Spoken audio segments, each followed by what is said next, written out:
I'm going to try to get my last point out and close you guys out so that I'm not here as a sobbing mess the whole time. Are you okay? If you want to take a break, you can take a break too. Like No, I have one more thing to close out with. Because if you want to take this is not that important. No, it's okay. Like, you can shut the whole shit down. No, because I did that for 2 weeks and I got to get back up and moving. I can't shut it down no more. I get it, but no, I need a good cry though. Probably when this is done. You okay? Yeah. You can finish. Yeah, I can finish. You sure? Yeah. All right. Okay, KK. Reset. Take 3.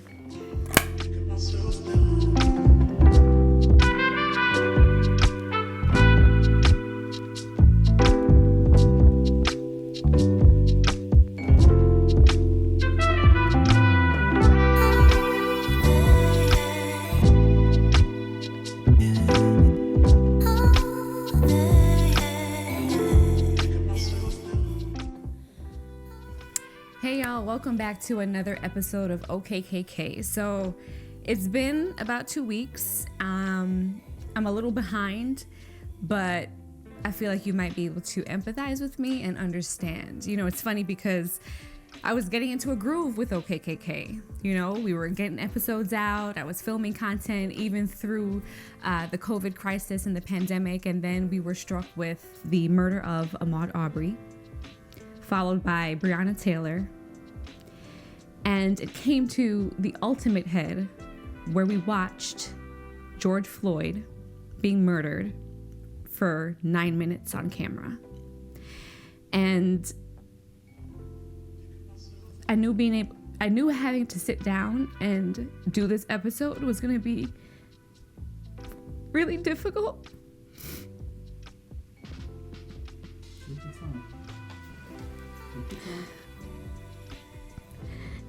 And I can't say that I haven't felt the pressure to have to produce content or to have to say something. But what happens when you're used to having so much to say and you don't even have the words?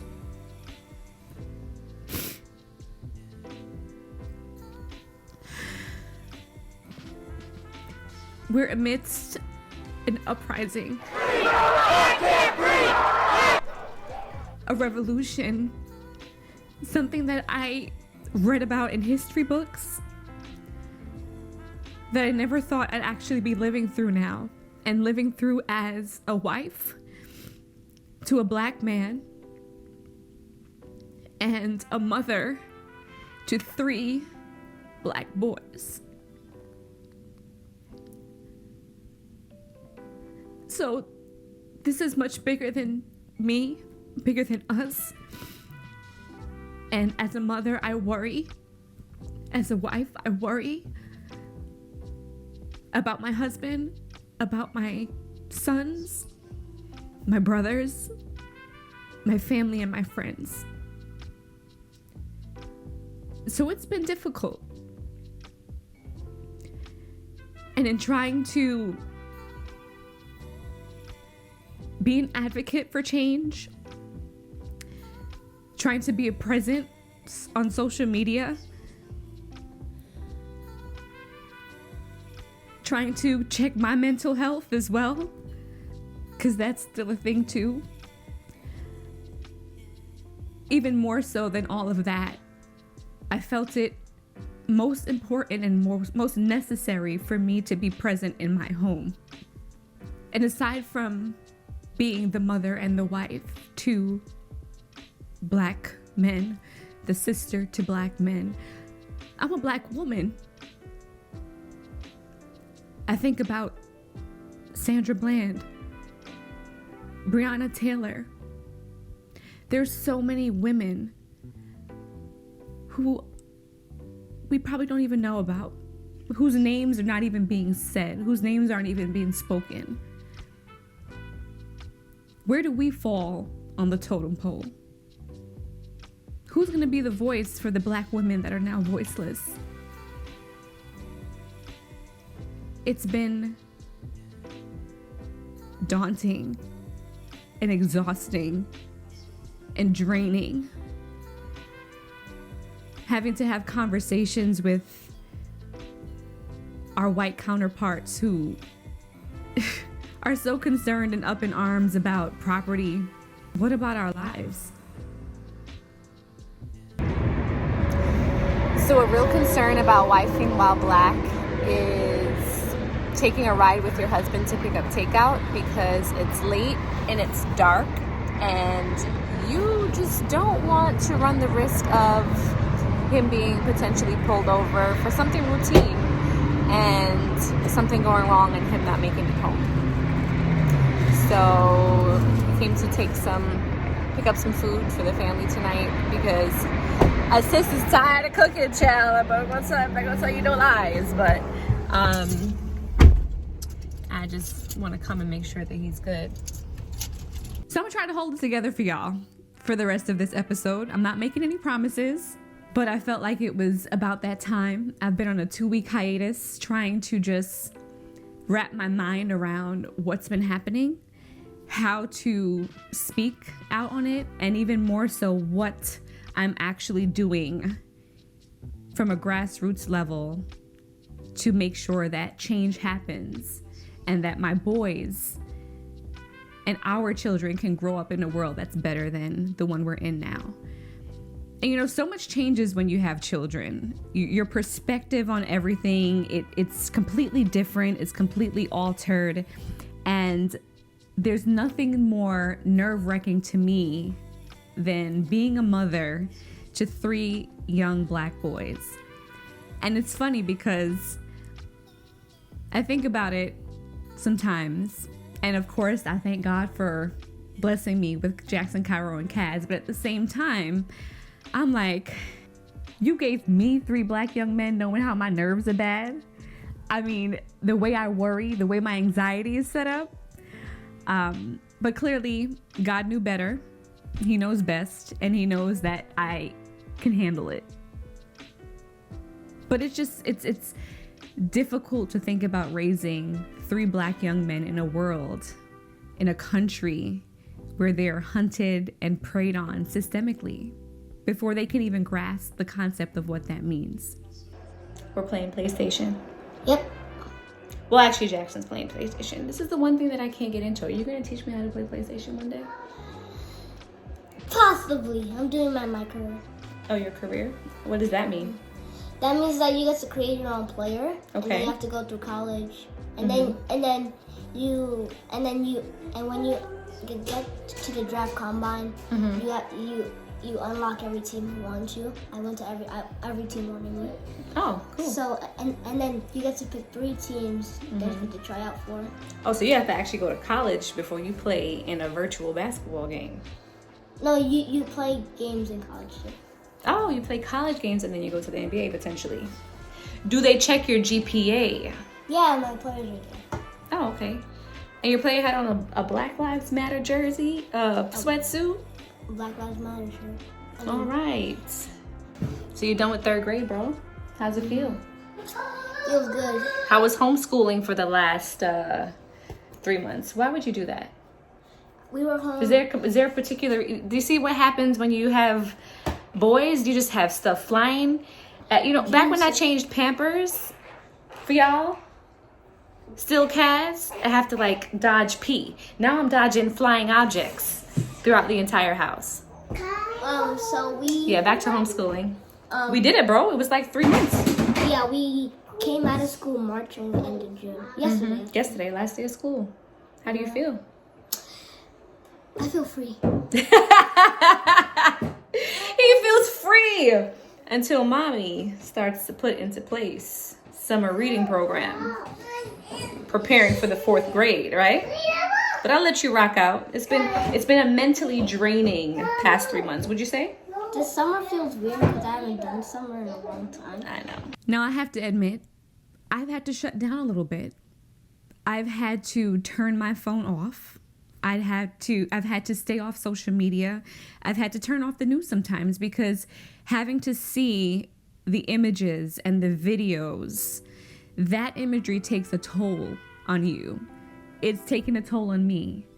And though it's necessary to get information out there so people can see the change and want the change to happen and then know what they want to do to take the steps to make the change happen so that it's tangible, it definitely affects people mentally. And I've seen the effects of this imagery in my own household with my children, my boys, asking questions.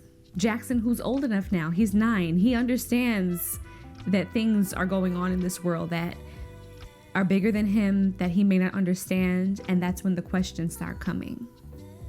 I've even heard Cairo, who's 3, mention something the other day when he was drawing about a man that got killed. He's 3, and he doesn't even understand the concept of killing. But that's the verbiage just used in my household now, and I felt like it needed to be addressed. So Deval and I sat down with the boys in a recent family vlog, and we had to have the talk with them. And all my boys are concerned about is playing with each other and having fun and basketball and school and reading. And I felt like in that moment, we had to explain things to them that, not that they weren't of age to comprehend, Jackson particularly, but maybe I didn't want to have that conversation with him yet.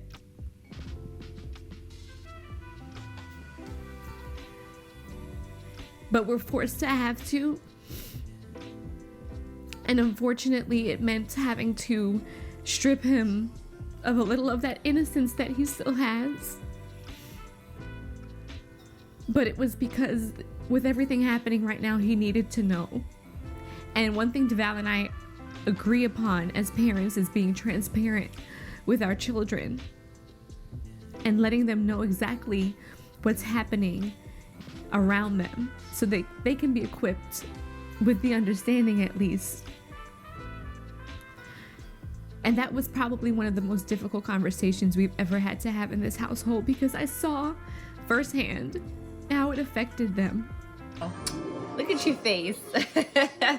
See, getting my hair braided is easy, yo. What's wrong with his face? You see Cairo's face? Yeah. Cairo's a big boy. Peanut butter jelly time, peanut butter jelly time. Peanut butter jelly time, peanut butter jelly time. Peanut butter jelly, peanut butter jelly, peanut butter jelly. How's the song go, really? Yeah. Yeah? That's how it goes? No. It's peanut butter. Cassie, did you do what I think you did? No. Are we gonna use the potty? No. Cairo, can you tell Cass that he has to use the potty now? Cat, you can't pee on your pamper. You can't pee on your pamper, bro. And you can't poop on your pamper. Right? Because then everybody's gonna smell your stinky poop. And Cat. Are you listening to your big brother?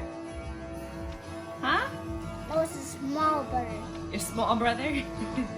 No, Cass has to listen to his big brother. You're the big brother, right?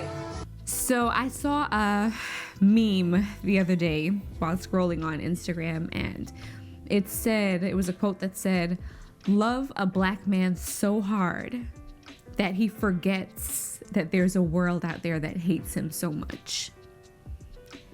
And that struck a chord with me, because if I was never intentional about it before, if I was never deliberate about it before, and if I was never able to effectively let Deval know how much he's loved and appreciated in the household, now is the time. Because even after that conversation with the boys, I can see how that took a toll on him as a black man, as a father to 3 black young men. I saw the toll that it has taken on him.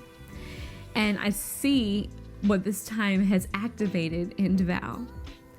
And I knew now more than ever that the tension that he's been feeling, the on edge feeling that he's been exhibiting, has so much to do with him knowing that he's existing in a country, in a space that he's not necessarily valued at all. So it's my duty, It's my role. It's my purpose to make sure now, more than ever, that he feels the love that exists in this house. And I need for him to know even more now than ever that he's appreciated. And I haven't done a good job at that consistently in the past, but that's something now more than ever. If this triggered anything within our household, within our marriage, was that I need him to know how much he's loved and appreciated and valued by me and our boys. All right, so I'm gonna go check on the hubby now. One way that he's been taking out a lot of his stress is through working out. I wish that was a stress reliever for me. I usually resort to baking and sleeping and laying still. So I'm gonna go support him today, as the kids yell from the playroom, but gonna support him today in his workout because, you know, that's his way of staying mentally healthy and physically fit. And he'll be, there he is, he'll be filming soon. Outside's gonna open up for him soon to start filming season 2 of Sisters. So, how's it going, baby? Good. It's your boy. Getting it. I'm good. Getting it. Huh? You good? You sure you good? Wait. Yeah. I'm just checking in. I'm doing a check-in, you know, mental check-in, physical check-in. Gotta make sure my baby is good. Can I get you anything? My shape for what I've done. Okay. I rode the bike. Okay. 6 miles. 6-mile bike ride? Yeah, I'm about to be on the bike again soon. Quiet as it's kept. The girl's healing up here. I'm using my cocoa butter. Trying to get my pigment back. I'm getting back on the bike. How you feeling though? Huh? How you feeling? I feel like you're messing up my circuit. Because I'm doing interval training. I can't talk to you about do this. I'm just here for support though, you know? Get him. Support that way. Gotta be focused. Well, I'm gonna do like your shirt says and obey. I'll go get his smoothie together. So when he's done his workout, he'll have a nice protein smoothie ready to go. You know, it's funny. I have a friend who kind of made a joke once in passing a couple years ago about the fact that when we're all out or at someone's house or even in my house, if food is spread out, I always make it a point to make DeVal's plate and take it to him. You know, I'll set him up, make sure he's good when he's ready to eat. And that's something that was just innate in me because I saw my grandmother do it with my grandfather for years. It's like she'd make dinner, she'd make sure everything was all set before anybody else ate. She made sure she took out his food and it was put aside even if he wasn't home. But when he did come home from work, she made sure that he had his plate that was piping hot, ready for him to sit and eat. And we laugh about it now because it's still a running joke. Even DeVal's mom will be like, he's grown, he can make his own plate. But we really thought about it the other day, DeVal and I, the significance behind something so simple, a small gesture, making his plate. And when we thought about it, we think about our men who are out in this world where they are disrespected, they're hunted, they're preyed on, they are having to constantly prove themselves. They are working twice, sometimes 3 times as hard as a white counterpart to get less. So yeah, tonight me and mom tag team on the dinner.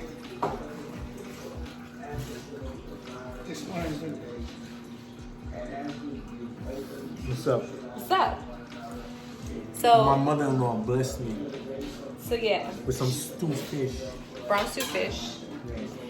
Don't throw no shade though on the paper plate and the plastic. See, she gave me this little ass plate. You see this? You know, For portion control. you know, don't throw no shade on that. The fact is that the plate was made, the dinner was made, and your boy is good. Okay? You made the spinach? I made the spinach for you. We got some yellow rice. Mom did the fish. And we lit. Yeah. Read this. Thank you, baby. You're welcome. Love you. Mom, Yes, baby. she keep putting her butt on my hand. I tell her stop. Khadeen? Stop. Now. No mas. I'm gonna behave myself. You know, Grandma Brian would be very disgusted with me right now that you're eating from a paper plate with a plate plastic and fork. a plastic She'd fork. be like, have I taught you nothing? Her face would be like this. How dare you have your husband eating out of a paper plate? Exactly what she would Have I taught you nothing? Sorry, Grandma. The way these dishes are set up for all these kids, sis. You know, you millennial women just do not appreciate Let me tell us. you, okay? So sorry, so sorry. At least he's eating, though. And he's eating well. There's so many ways that our men are devalued. They are out there trying to negate narratives and stereotypes that mainstream media has about black men. And if something as simple as making their plate, having it piping hot after they've come in from a long day of work, and just sitting down and making sure that they're getting nourishment and they're getting love and they're getting time to decompress and just eat and be in peace in that moment. Or I'll sometimes sit and eat with Deval and I'll wait for him to come home to eat dinner. Something as simple as that, I feel like goes a long way. I was telling the people that an aspect of wifing while black is riding with your husband to pick up the takeout because you just be worried. She's so overprotective, guys. I am all the way overprotective. I be good. I'm good in these streets, yo. Yeah, not all the time. Yeah. Not all the time, because the funny thing is we used to get pulled over often. All the time. All the time in Brooklyn when Deval was driving his Audi. Yes. I had a black A7. He had a black A7 and I was paint. pulled over. He was pulled over several times just for routine stops. And getting moving violations. Yes. All the time. They suspended my license. All the time. Insurance went up for all nonsense. Now, this is the crazy part. My homeboy works for the 69th precinct, right? And what the cops didn't know was that because I do so much community outreach in Brooklyn, that I knew a lot of the cops at the 69th precinct. I said, yo, I keep getting pulled over. And he was just like, you know why? I said, no. He said that your license plate has been tagged. Apparently, they just think that you're either a drug dealer or a scammer. Because I'm young. At the time, I was in my mid-20s. I had a very nice car.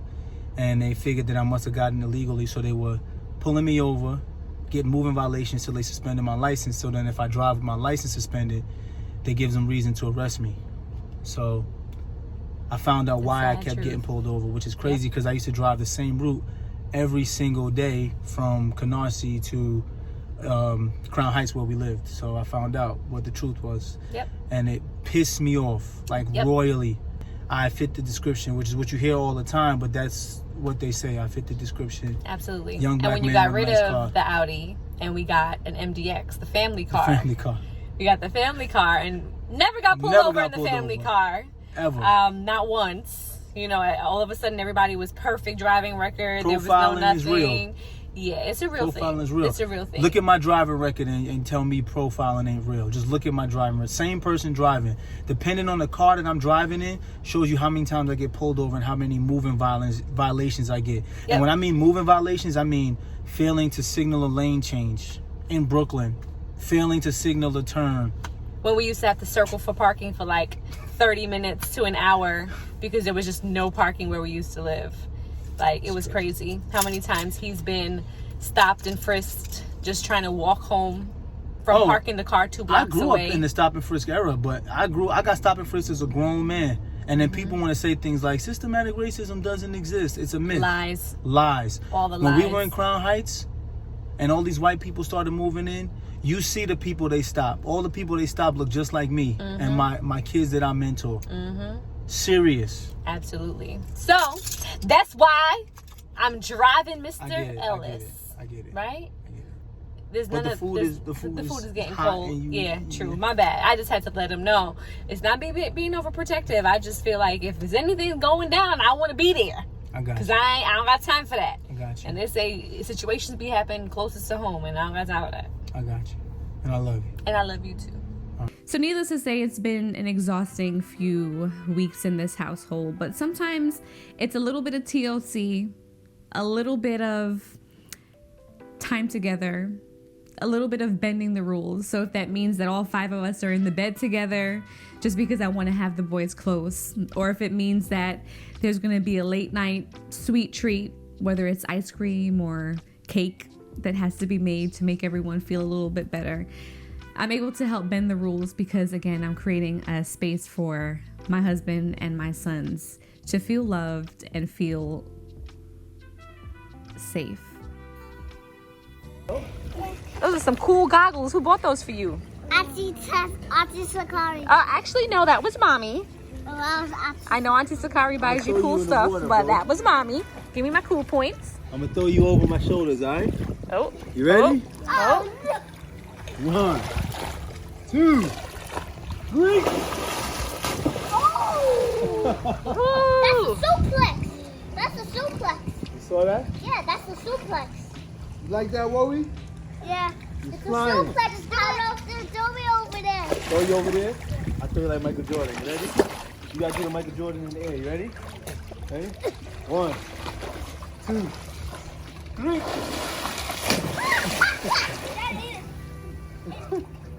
How's that? Do it again. Do it again.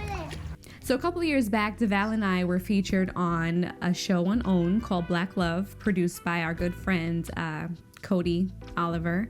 And after doing that show, so many people asked us, well, what does Black Love mean to you? What's the purpose of Black Love?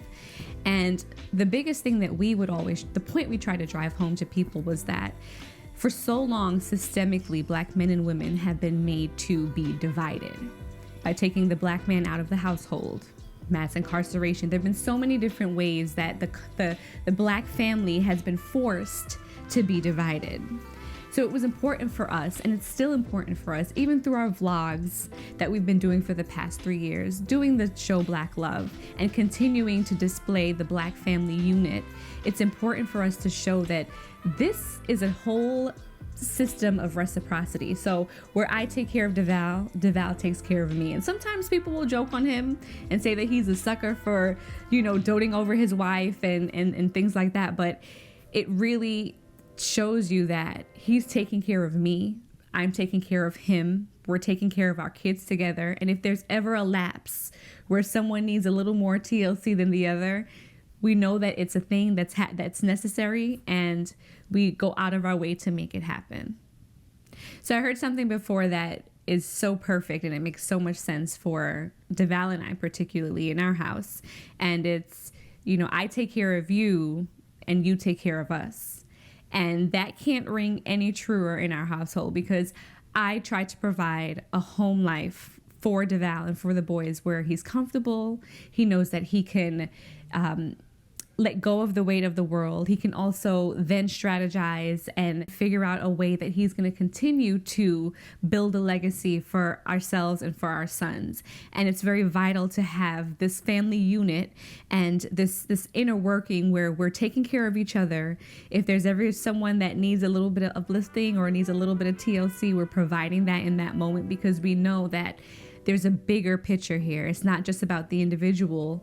If anything, now more than ever, it's about the Black family unit. Sometimes self-care for me is having these guys in bed with me. Look at you. It's officially summertime for Jackson. No school. Ro, you still got Mimi Sorry? Yeah, I got me a shirt tomorrow. He has Mimi Sorry tomorrow. Kazi, what you got?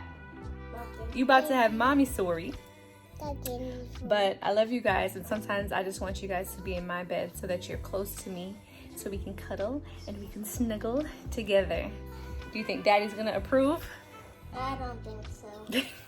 I think so. Do you think so? When I was 5 years old, when I was 6. 4 years ago, Daddy did. When you were 5 years old? I thought you were only 3. Roy, what happened? Yeah, 2 more years. Oh, so when you're 5 years old, you're gonna still be sleeping in my bed? Yeah. You guys can still sleep in my bed when you're 15 years old. Just like that. You sleep next to Mommy. Wait, but I'm gonna be like 20, 21. You can still sleep in my bed when you're 21? Possibly when I'm 67.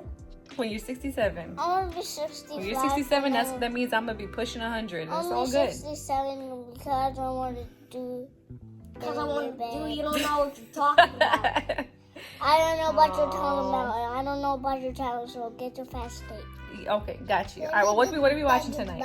Little Giants. We're watching the Little Giants tonight? Y'all on all classic. All right, sounds good. Sports. Football. Well, I love y'all. Still sports. Make sure y'all stay close to each other, too.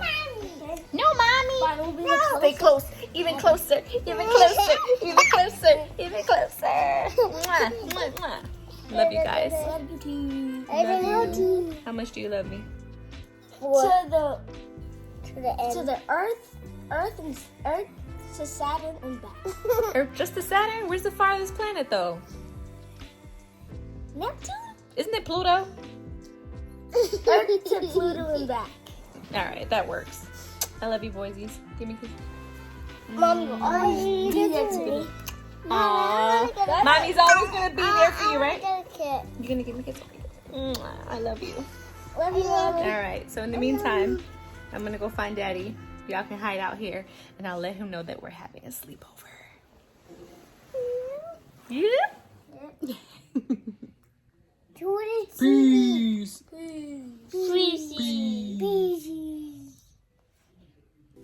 So in being a wife and a mom and a career woman, DeVal and I have also made it a point to know that regardless of how much work I do, how much money I accrue, the same thing with him, how much work he does, how much money he accrues, nothing trumps our role of mother and wife, husband and father. We know that, yes, of course, it's going to take work. It's going to require a certain amount of income to sustain our lifestyle, but nothing will ever come above us having to be parents to Jackson, Cairo, and Kaz, and being husband and wife to each other. Living in this world as a Black millennial couple, you cannot fight the weight of this world without having solace, peace, comfort, quiet in your home. It's very necessary. You have to at some point be able to disconnect from the social media. You have to be able to put the world on pause, even if it's for a couple hours, just to be able to know that you have a safe haven to decompress and to regroup, because it's necessary. What's up, buddy? Sometimes life is rough, and we gotta resort to gummies, right, Kazzy? Sometimes you gotta resort to gummies. Can I have one, please? No. Gummies is a hot commodity. Gummies is a hot commodity. All right. Yeah. What's up? I love you, Kazzy. Do you love mommy? Do you love me? Can I have a gummy, please? Are you gonna share with me? Thank you so much. Happy dance, happy dance. That's the gummy dance. That's the gummy dance.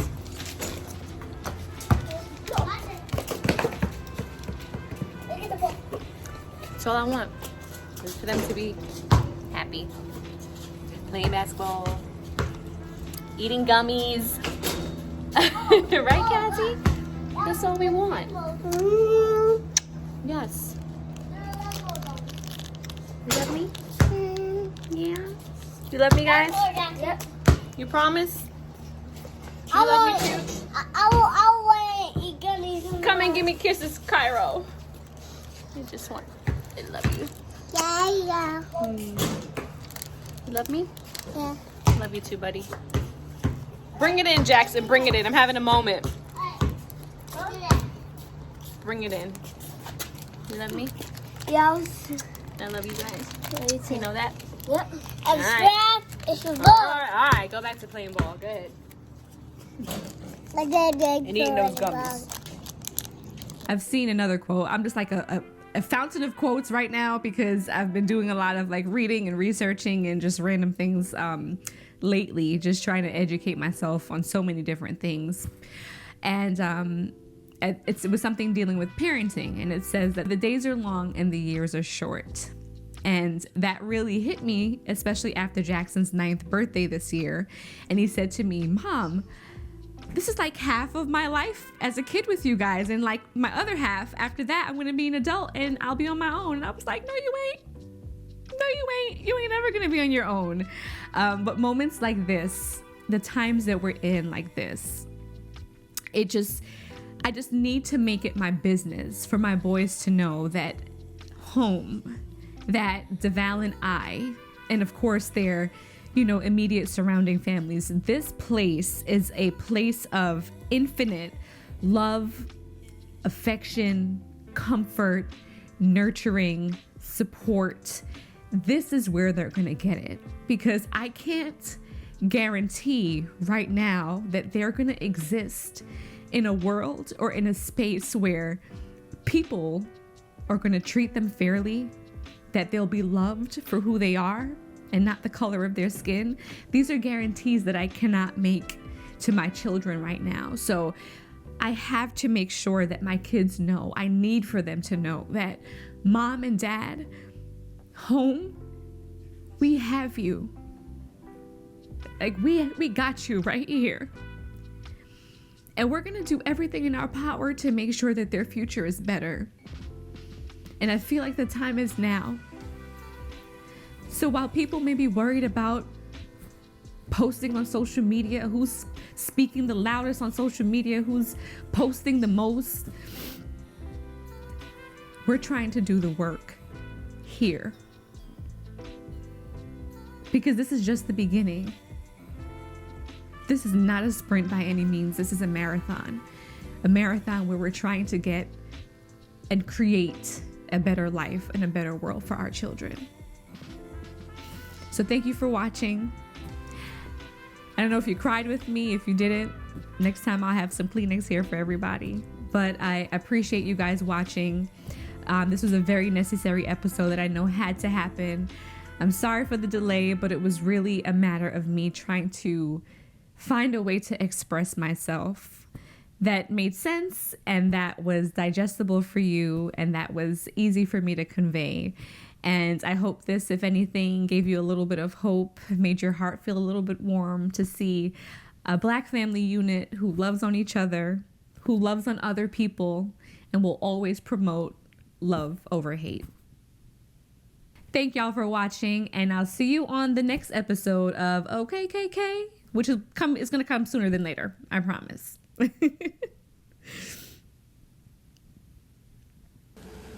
I'm one who respects our police. They keep the peace, they face danger every day, they help kids, they don't make a lot of money, but they care about their communities and their country. Thousands of police officers and firefighters are risking their lives right now on the streets of LA, and they deserve our support. Sources say East Pittsburgh police officer Michael Rosfels, sworn in just hours before, opened fire on an unarmed Antoine Rose as he ran away from a traffic stop. I know that it'll never be the same. You don't hear his basketball coming through. Video that everyone else has seen, where her son shoots and kills an unarmed Black man.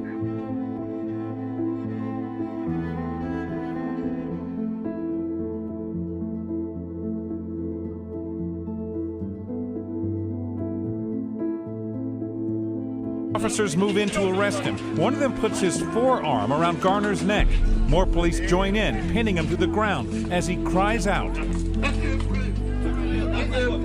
The father of 6 was rushed to a local hospital where he died.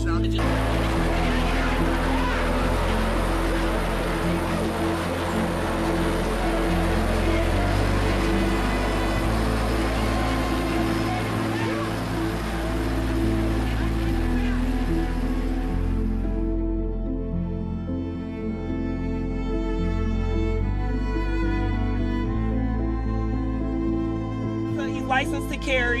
He was trying to get out his ID and his wallet out his pocket, and he let the officer know that he had a firearm and he was reaching for his wallet. and the officer just shot him in his arm. The police officer pointing his gun into the car. Reynolds calm and clear. Her young daughter in the back seat. Waiting for Beck. I will, sir. No worries. I will. He just shot his arm off. We got pulled over on Larpener. I told him not to reach for it. I told him to get his hand out. You told him to get his ID, sir, and his driver's license. Oh my God, please don't tell me he's dead. Please don't tell me my boyfriend just went like that. Don't shoot! Don't shoot! Don't shoot! Hands up! Don't shoot! Oppressed. We are exploited. We are downtrodden. We are denied not only civil rights, but even human rights. So the only way we're going to get some of this oppression and exploitation away from us or aside from us is come together against the common enemy. And I, for one, as a Muslim, believe that the white man is intelligent enough. If he were made to realize how black people really feel and how fed up we are without that old compromise and sweet talk. Stop sweet talking him. Tell him how you feel. Tell him what kind of hell you've been catching, and let him know that if he's not ready to clean his house up, if he's not ready to clean his house up, he shouldn't have a house. It should catch on fire and burn down.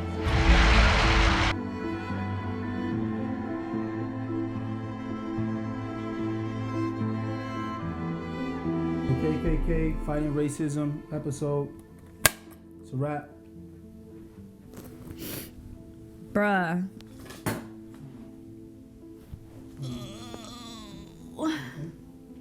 Yeah. Love you.